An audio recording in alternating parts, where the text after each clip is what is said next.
My name is Duddy, set up builds and stuff. Today's video is absolutely destructive, absolute crap ton of damage, loads of healing, invisibility, and we're going to be featuring the new Hunter Melee. This build absolutely wrecks everything, so much damage. We're going to be taking a look at the new gear set from the VOW of the Disciple, where the 2-piece will make your health regen when taking melee damage, and the 4-piece will heal you when you consume your stacks. This works absolutely perfectly with the sealed arm and Kara's grasps on the Hunter, because you're going to switch weapons quite a lot with this build, with this exotic, and the 4-piece gear set from VOW will actually heal you every time you switch weapons, and you're going to get healing if you get meleeed or stomped as well. It just works perfectly. Sealed arm and Kara's grasps give you a 35% damage increase as well. Loads of healing. Absolute crap ton of damage, guys. Really, really good. Invisibility, the brand new Hunter Melee. Just some absolutely insane weapons to show you as well. Things like Heart Shadow, Black Talon, Choir of One. Getting 35% extra damage on them bad boys is a joke. Stay with me, I'll break the video down. So we'll start off with the actual gear set. VOW the Disciple, 2-piece resonant plating. Your health begins regenerating immediately after taking melee damage from a powerful combatant. And the 4-piece gains stacks of Siphon and Touch for weapon or glaive hits, glaive melee hits. Switching weapons heals you and consumes all stacks. So, the 2-piece bonus, if you just take a look at my health, every time you get meleeed by a powerful combatant or stomped, you're going to start regeneration. For a 2-piece bonus, I was very, very impressed with this, because this opens up a lot of ways you can take advantage of this if you're doing close quarter combats with swords, getting stomped, getting meleeed, things like that. Instantly get your health regeneration back. So, just for an example, if you're doing boss damage, or in a GM, or in a raid or a dungeon, and you get stomped, you're just going to be able to just keep getting your health back. Like, that is absolutely crazy good for me. Very, very surprised with that one. For a 2-piece, and now the 4-piece bonus, you're going to see that Siphon and Touch, so glaive melee hits and weapon hits as well. You're going to build that Siphon and Touch up to 5. This will build sort of like healing stacks, and when you switch weapons, you're going to get that back, which you heal your health back, sorry. So I will show you that, just to sort of say as well, weapons at the area of effect will get that Siphon and Touch quicker. So something like heirloom or grenade launchers, you're going to get a ×5 pretty quick. So I just wanted to throw that one in there. Even weapons like Slayer's Fang, like I said, rocket launchers, grenade launchers, anarchy, things like that. Slayer's Fang, of course, does like these little projectiles, so you can build your Siphon and Touch up that way very, very fast. And then once you've got a ×5, it's going to heal you for quite a lot. So if you just see here, like, watch my health, I'm going to switch weapon, bang, instantaneous health. Now what it states, it stacks up to ×5, and it consumes all stacks on weapon and slow, heals 30 HP per stack. So even if you've got like 2 or 3 stacks, it's still like 90 HP. But if you've got the full stacks, it's quite noticeable up there. Look, like, quick switch, bang, full health. Really, really good. Now, it's only if we had an exotic that works with this perfectly. Now, for me, Sealed Arm and Kara's grasps, powered melee final blows, grant nightmare fuel, increase handling, airborne effectiveness while active. Freshly drawn weapons deal additional damage and grant nightmare fuel on final blows. Gaining nightmare fuel reloads all of your holstered weapons as well. So you basically switch your weapons with this exotic, but the damage, just to show you, 214, get a melee kill, and it goes up to 289. That is a 35% damage increase without Surges. Surges stack with this as well. 35% damage increase is massive. So basically, get a melee kill or a finisher, and you're going to build that nightmare fuel up. Now you need to get a kill with the weapon that you've got in your hand. I think it was like 8 seconds or 10 seconds. Every time you get a kill with that weapon, switch to another weapon, and you're going to keep building that nightmare fuel up. So as long as you can manage to get a kill every like 7 or 8 seconds, you're going to be able to keep that Nightmare Fuel going. It's going to reload all your weapons, etc. It gives you real snappy handling as well. So really, really good. And like I said, as long as you keep switching weapons and getting kills, you're going to be able to keep that 35% damage increase. And you are swapping weapons all the time, so you are taking an advantage of that 4-piece gear set. One more time at the top here, watch my health. As long as you keep getting your kills, getting that siphoning touch up there, you're going to be switching with your Sealed Armor Kara's Grasp, switch between weapons, and you get this a massive amount of healing. Now, regards to weapons, there's quite a lot, but some really standout ones for me. Heart Shadow, this does absolutely humongous damage at the moment with a seasonal artifact perk I'm going to show you. Black Talon is another one that's exceptionally good as well. There is like loads of different weapons, but I'm going to stick to void ones. Chivalric Fire is another one with collective action. This one kind of slaps as well. Now the seasonal artifact pair, because we're going to focus on swords, go Blade Stamina for sword energy, sword armor. Void Hegemony, you're going to get an overshield when you kill weakened targets. We're going to be able to get an extra 20% damage with Radiant by picking up an orb.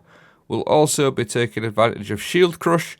When we have an overshield, our melee recharges faster and deals extra damage. And then finally this one, Argent Blade. When you have an armor charge, dealing damage with a sword consumes an armor charge and empowers your sword. I believe it's an extra 30% damage, so you're going to get 30% damage on your sword, plus the 35% from Sealed Armor Kara's Grasp. So once you've got that going on, your Nightmare Fuel procced and the Argent Blade as well. It's just an absolute joke. You literally wreck champions. It is such massive damage. Now, Choir of One is another one. This also kind of slaps hard. Hip fire that. You're going to do loads of extra damage. Imagine an extra 35% damage on that as well. So I'm just going to show you a couple of clips to start with said weapons. Getting that Nightmare Fuel going via your melee like so. I'm obviously featuring a new Void Hunter melee. We'll go into that in a moment, my subclass, etc. But just getting that extra damage on a Choir of One. And then if you keep looking at my health, I'll always have an overshield as well. And switch weapons, I'll get like full health like that, like a little switch back. It works really nicely. And then every time I'm getting stomped as well, I'm also getting health regen as well.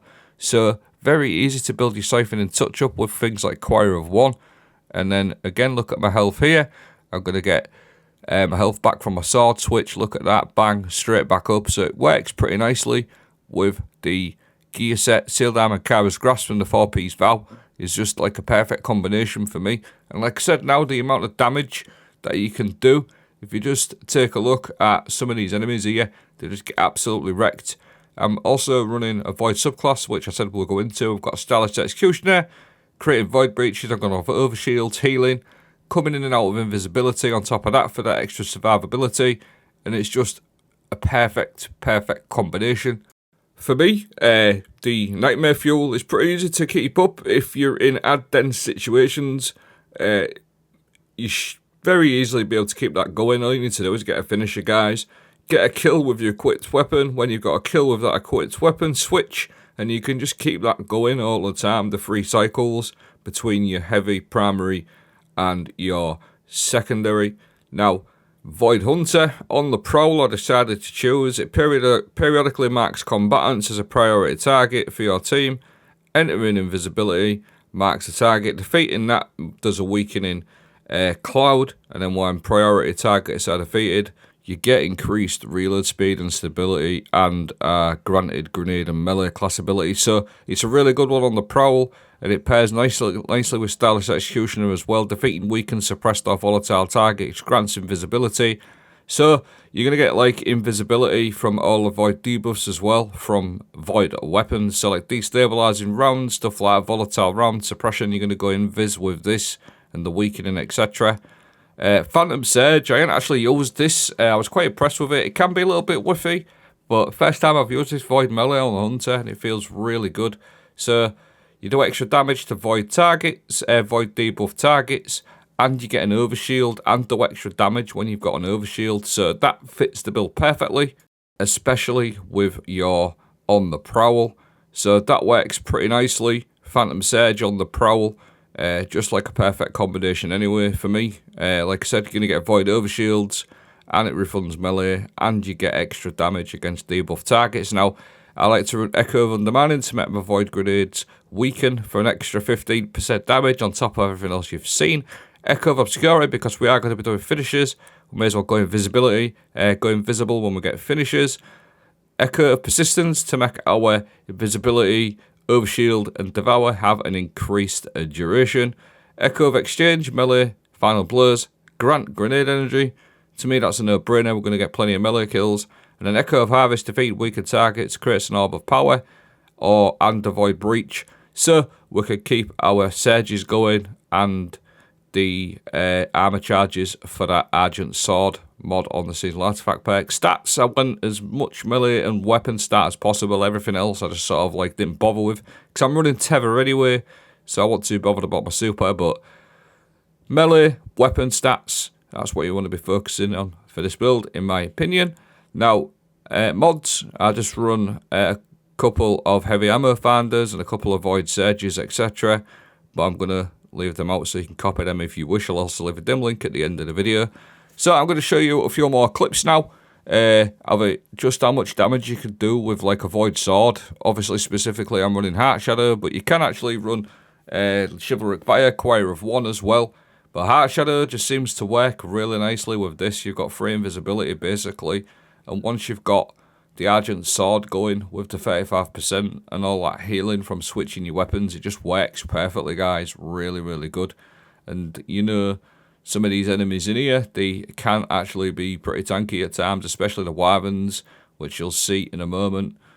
Just getting absolutely wrecked. One burst, this overload there. Look at the damage numbers there. It's just absolutely nuts. I'm going to show you a couple of other weapons like I've sort of mentioned, but it does work with any weapon, but something like Scavenger's Fate with destabilizing rounds. Destabilizing rounds weapons, or weapons that have void debuff, Slayer's Fang, Afterflight, things like that.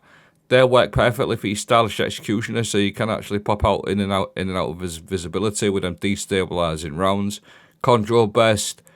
Fusion Rifles, Lotus Eater with surrounded weapons as well. Don't sleep on them because they also slap with Sealed Armored Kara's Grasps. Basically, works with any weapon, but I decided to stick with Void. Like I said, the destabilizing rounds weapons and weapons that do void debuffs are going to work perfectly for your Stylish Executioner, so you can keep popping in and out of visibility. And you can't usually kill champions in that fast with these sort of weapons as well, like shotguns there and stuff like that. And the melee just feels fun to use, guys, like really fun. I was quite surprised with it. And again, absolutely rinsed. Look at the state of that. It gets absolutely demolished. Get a finisher or a melee kill. Wyvern's hanging around somewhere. I've got about 8 seconds to go kill him, and I am going to absolutely destroy him. Just watch what happens here. Get out of there. But that's the video. Let me know what you guys think. The probably gear set, I was very surprised with it, especially the two-piece. Really, really good. Thanks for watching. Have a great day.